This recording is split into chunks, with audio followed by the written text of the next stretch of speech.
नमस्कार, मैं हूं राजन झा। इटावा में कथावाचकों से दुर्व्यवहार का मामला अब राजनीतिक रंग ले चुका है।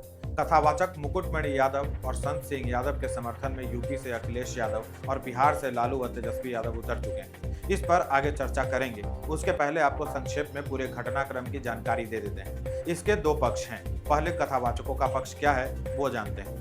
इटावा के दांदरपुर गांव में 22 जून को ब्राह्मणों ने यादव कथावाचक और उनके साथियों के साथ मारपीट की, जिसका वीडियो सोशल मीडिया पर वायरल हुआ। कानपुर के कथावाचक मुकुटमणि सिंह के मुताबिक ब्राह्मणों ने पहले उनकी जाति पूछी। जब उन्होंने बताया कि वे यादव बिरादरी से हैं तो उनको धमकी दी गई। कहा गया कि ब्राह्मणों के गांव में भागवत पाठ करने की हिम्मत कैसे की। इसके बाद उनकी चोटी काट दी गई और सिर मुंडवा दिया गया। हारमोनियम भी तोड़ दिया गया। एक महिला के पैर पर नाक रगड़वाई गई और उनसे माफी मंगवाई गई।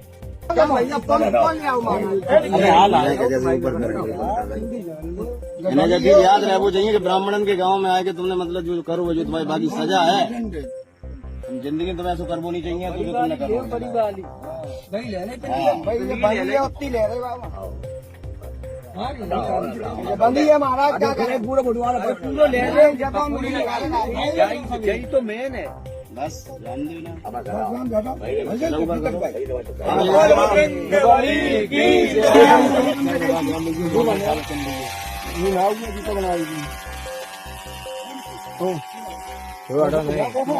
ये काट दी भाई मशीन जब केस से बाजी भगा दी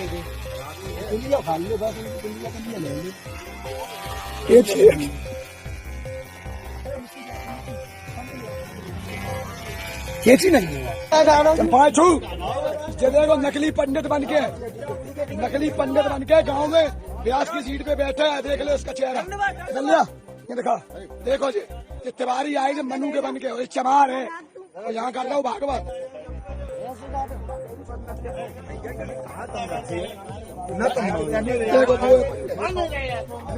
घटना के बाद कथावाचक सोमवार 23 जून को सपा सांसद जितेंद्र दोहरे के साथ एसएसपी ऑफिस पहुंचे। इसको याद रखिएगा, कथावाचक सपा सांसद के साथ एसएसपी ऑफिस पहुंचे। एसएसपी के आदेश पर कोतवाली में अतुल, मनीष, पप्पू बाबा और डीलर पर नामजद मुकदमा दर्ज कराया गया, जबकि 50 अज्ञात के खिलाफ भी केस दर्ज किया गया। पुलिस ने अब तक 4 लोगों को गिरफ्तार कर लिया है। अब कहानी का दूसरा पक्ष जानिए। दांदरपुर गांव के रहने वाले जयप्रकाश तिवारी और रेणु तिवारी ने अपने घर पर भागवत कथा अनुष्ठान रखा। इसके लिए आचार्य पंडित मुकुटमणि मथुरा वाले से संपर्क किया गया। पहले दिन की कथा के पश्चात यजमान तिवारी दंपति दोनों आचार्यों को भोजन के लिए निमंत्रित करते हैं। रेणु तिवारी का आरोप है कि भोजन के दौरान कथावाचक मुकुटमणि ने उनको गलत तरीके से स्पर्श किया।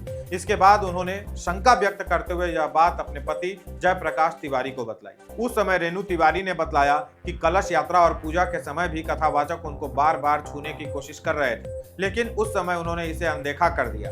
दोनों ने तय किया कि भागवत कथा के पश्चात इस पर बात की जाएगी। यदि अभी हंगामा हुआ तो कथा खंडित हो सकती है, अतः फिलहाल चुप रहा जाए। परंतु उनकी यह बात गुप्त नहीं रह सकती। इसने शुरुआत से ही हमारे साथ बदतमीजी की। फिर मैंने इसे भोजन पे बुलाया, उस समय भी इसने बदतमीजी की। बस वो दोनों थे? वे ही दोनों थे।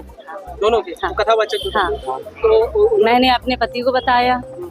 फिर उन्होंने कहा अगर अभी कुछ करते हैं तो भागवत खंडित होता है, गीता से चुप रहो। बस मैंने यही सोचा भागवत किसी तरह बची जाए, भागवत फिर भी खंडित ही हो गई। छेड़छाड़ की कोशिश का पता लगते ही बात टोले मोहल्ले में फैल गई और लोग पूछताछ करने कथावाचक तक पहुंचे। कथावाचक ने उल्टी धमकी देना शुरू कर दिया कि उनकी जान पहचान समाजवादी पार्टी के बड़े नेताओं से है और वो एक एक को देख लेंगे। कैसे पालेंगे, हम ये करेंगे सब, हम ये सब कर सकते हैं। हम सपा बसपा घर में गुंडे आए, कौन हमारी मदद करेगा। उसने हमें धमकी दी, तब ये पता चला। तो थैला उठाया, उसमें आधार कार्ड निकला, लड़कों ने उठाया कि अग्नोत्री है। इस पर बात और बिगड़ गई। उपस्थित लोगों को कथावाचक की भाषा से उनके कथावाचक होने पर संदेह हुआ। इसके बाद उनसे आईडी मांगी गई। उनके पास जो आईडी थी उससे कथावाचक के प्रचार करने वाले पोस्टर पर दी गई जानकारी मेल नहीं खा रही थी। नाम अलग अलग। लोगों का गुस्सा और बढ़ गया।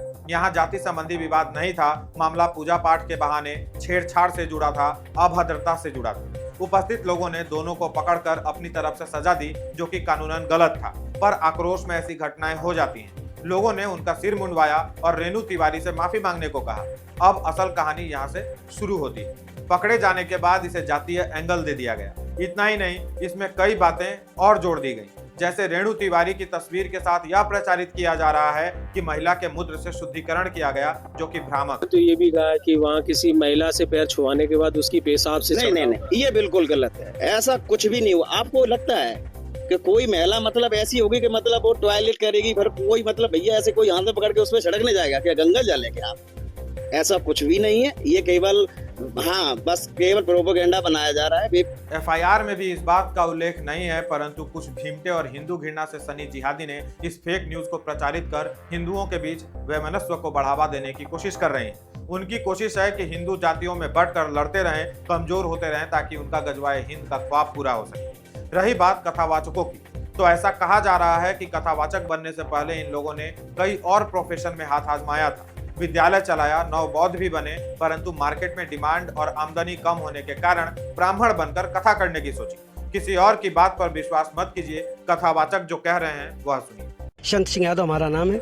यहाँ हम 20 साल से रह रहे हैं। पहले हम विद्यालय चला रहे थे, क्योंकि जब ये मोदी सरकार आई तो उसमें प्राइवेट स्कूलों को उन्होंने बंद कर दिया। शनिवार की घटना है क्या? जी सर, जी सर। यह भी एक गंभीर आरोप है मोदी सरकार पर। उन्होंने यदि इस पूर्व विद्यालय संचालक और वर्तमान संस्कृताचार्य कथावाचक का विद्यालय नहीं बंद कराया होता तो आज यह घटना ही नहीं घटी होती, क्योंकि वे कथावाचक होते ही नहीं। मित्रों, इतना तो आपको अंदाजा हो ही गया होगा कि कथावाचक मोदी विरोधी है। और आपको याद होगा कि वे एसएसपी कार्यालय सपा सांसद के साथ पहुंचे थे, अर्थात यह भी स्पष्ट है कि वे सपा समर्थक हैं और उनकी इस बात की पुष्टि तो होती है कि सपा में उनकी तगड़ी पैठ है। अन्यथा देश में कितने लोग हैं जिनके एक इशारे पर सांसद पुलिस स्टेशन जाने को तैयार हो जाएं। ऐसा इसलिए किया गया क्योंकि 2027 में यूपी विधानसभा के चुनाव हैं। समाजवादी पार्टी के लोगों ने इसमें अपनी राजनीति तलाशी और अन्य जातियों को खुश करने के लिए ब्राह्मणों को गाली देना शुरू किया। अखिलेश यादव जैसे नेता ने इस पर 2-2 बार प्रेस कॉन्फ्रेंस की और कथावाचकों को अपने दरबार में बुलाया भी। उनके गायन का आयोजन हुआ, वह मंडली को नए ढोलक, हारमोनियम और नकद राशि भी भेंट की गई।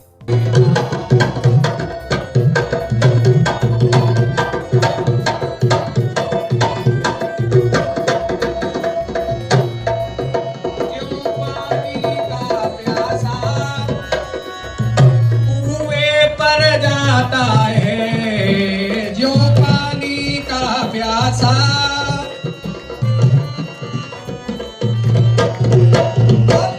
हे भवसागर मेरे, हे भवसागर मेरे, तुम प्यास बुझा देना।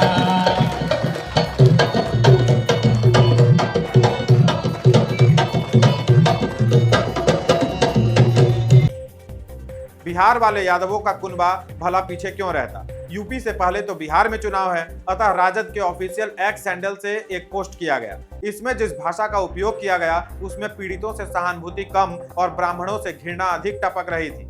कथा बकना, मंत्र बाचना जैसे अलंकारों से सनातन धर्म का सम्मान हुआ।